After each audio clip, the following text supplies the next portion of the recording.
तो बेटा ये तीन सेट दिए हुए हैं पी क्यू और आर। सबसे पहले हमने इनकी एक वेन डायग्राम बनानी होती है। वेन डायग्राम ऐसी बनानी होती है जिसके अंदर अभी शेड नहीं किया होता। वेन डायग्राम एक ही होती है, चाहे वो यूनियन की हो चाहे इंटरसेक्शन की हो। फर्क सिर्फ और सिर्फ शेड का होता है। तो हमने सिर्फ एलिमेंट के अकॉर्डिंग हमने उनकी डायग्राम बनानी होती है। तो सबसे पहले हमने एक जर्नली देखना होता है, जैसे हमें आइडिया हो जाता है एक सेट हमारे सामने आते हैं कि किस सेट के जो एलिमेंट हैं एक दूसरे के साथ कॉमन है, किस के दूसरे के साथ कॉमन नहीं है। तो ये एक जनरल लुक में ही बंदा देख लेता है। ये कोई सेट इतने ज़्यादा नहीं होते, कोई 100 में हज़ारों में ऐसा नहीं होते, ये 5-7 ही होते हैं, तो अंदाज़ा हो जाता है। जिस तरह हम देख रहे हैं इसमें कि पी सेट है, पी सेट के जो एलिमेंट हैं एम से लेकर M N O P Q, इसमें है M N O P Q, नहीं है, इसमें नहीं है। तो इसलिए ये सेट बिल्कुल एक दूसरे से नहीं मिल रहा। तो ये हो गया।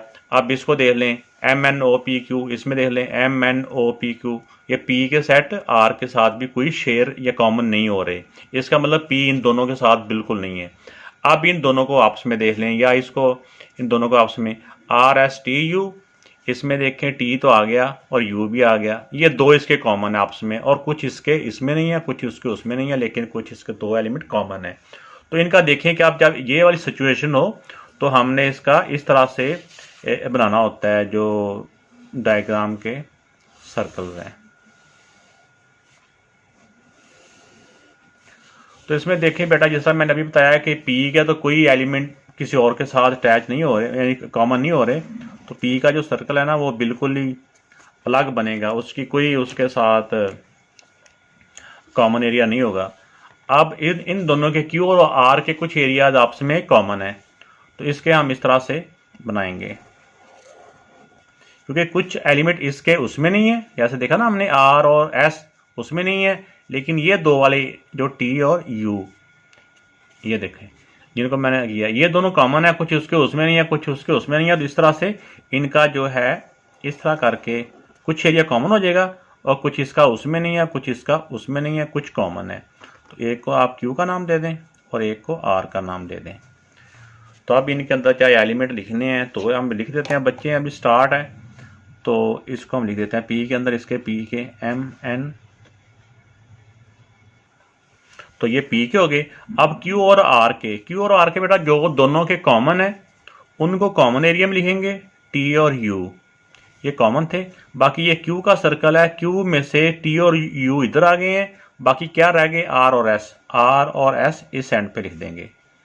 और इसी तरह आर सेट के टी और यू कॉमन एरिया में आ गए, बाकी वी एंड डब्ल्यू ये आर है। तो अब बेटा इसमें इस पूरे क्वेश्चन में चाहे ये यूनियन का आ जाए चाहे इंटरसेक्शन का आ जाए, सर्कल इनके इसी तरह बनने हैं। अब आना है इसके शेड का डिफरेंस। तो आइए अब इसका नेक्स्ट पार्ट करते हैं, ये वाला। तो बेटा इसकी जो लेफ्ट हैंड साइड है, लेफ्ट हैंड साइड में पहले हमने ब्रैकेट वालों को सॉल्व करना होता है। पी यूनियन क्यू है ये, तो यूनियन में हमने दोनों दो सेट का जो यूनियन होता है दोनों को हमने कंबाइन करना होता है, इकट्ठा करना होता है, दोनों को आपस में मिलाना होता है। तो आप देखें पी यूनियन क्यू, तो पहले हम इसका जो ब्रैकेट का स्टेप है उसको हम स्टेप 1 की फॉर्म में कर लेते हैं। तो हमने पी और क्यू यूनियन में दोनों को शेड करना होता है, पी को भी और क्यू को भी। तो आप देखिए पी को भी शेड कर दिया। ये शेड आप डिफरेंट अंदाज में कर सकते हैं, इसके बहुत बेशुमार इसके स्टाइल हैं। तो अब क्यू का जो कंप्लीट सर्कल है ना, जहाँ जहाँ क्यू की जो बाउंड्री वाल चल रही है वहाँ वहाँ हमने इसको शेड कर देना है। तो अब स्टेप 1 तो बेटा हो गया ये, यानी पी यूनियन क्यू का। तो अब क्योंकि ये यूनियन ही है तो यूनियन में अब जो आप इसका जो स्टेप 2 है, तो स्टेप 2 में बेटा ये हो जाएगा कि हम जैसे ब्रैकेट के अंदर हमारा था P union Q, P union Q तो हमारा पहले से है। अब इन दोनों सर्कल के साथ कौन सा सेट हमने अटैच करना है, आर, या इन दोनों के साथ साथ हमने आर को भी इनके साथ अटैच कर देना है। तो इन सारे को तीनों सर्कलों को यूनियन में पी को क्यू को और साथ अब आर को भी शेड कर देना हमने।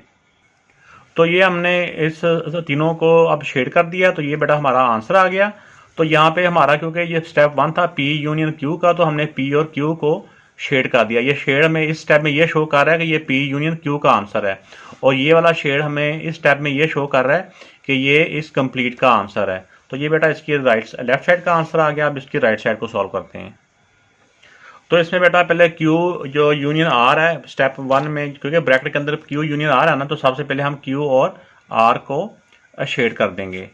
ये दोनों सर्कल, क्यू का सर्कल भी कंप्लीट शेड हो जाएगा और आर का सर्कल भी कंप्लीट शेड हो जाएगा।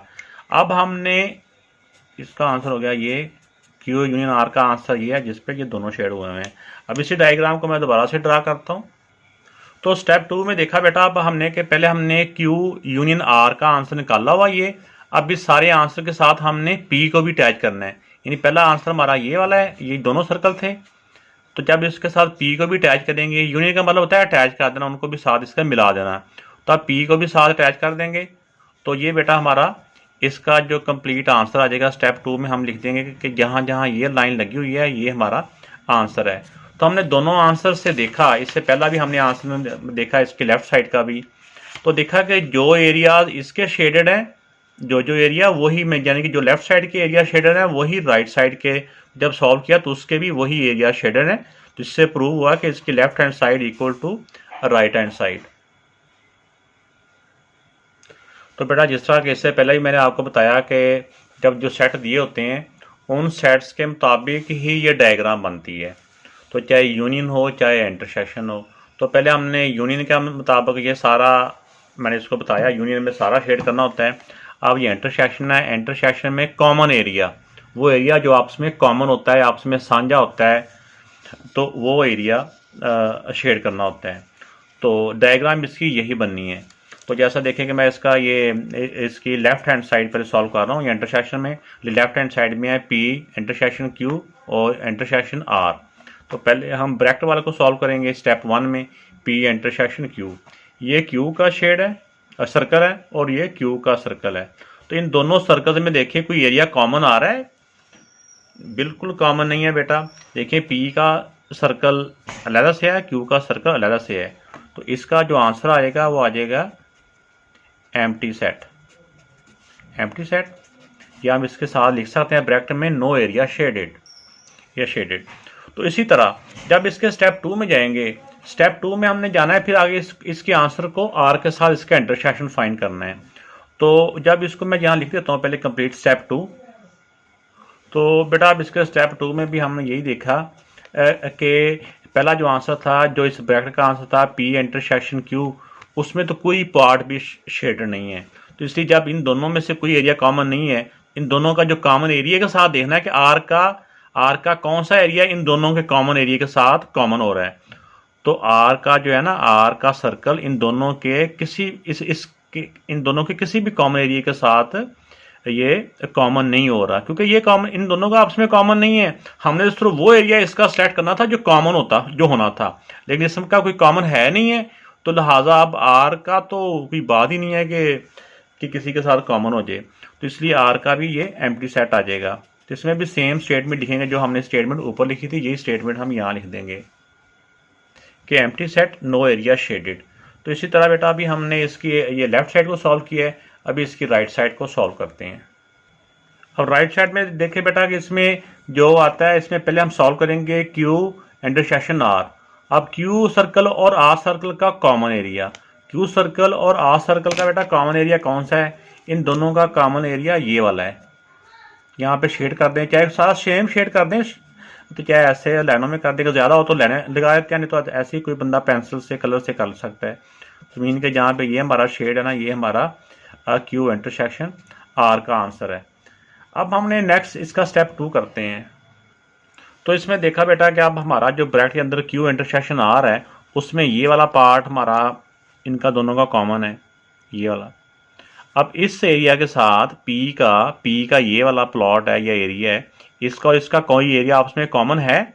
बिल्कुल नहीं है। ये तो बिल्कुल इसकी चारदीवारी से उधर है, ये इधर है, तो इसका इन दोनों का आपस में कोई एरिया भी कॉमन नहीं है। तो इसके साथ भी ये सेम स्टेटमेंट यहाँ पे लिखेंगे और फिर एंड पे लिख देते हैं कि left hand side equal to right hand side. तो बेटा इस तरह से इसके साथ भी मैंने लिख दिया, क्योंकि इसका कोई एरिया कॉमन नहीं था। तो नो एरिया शेडेड और या एम्प्टी सेट।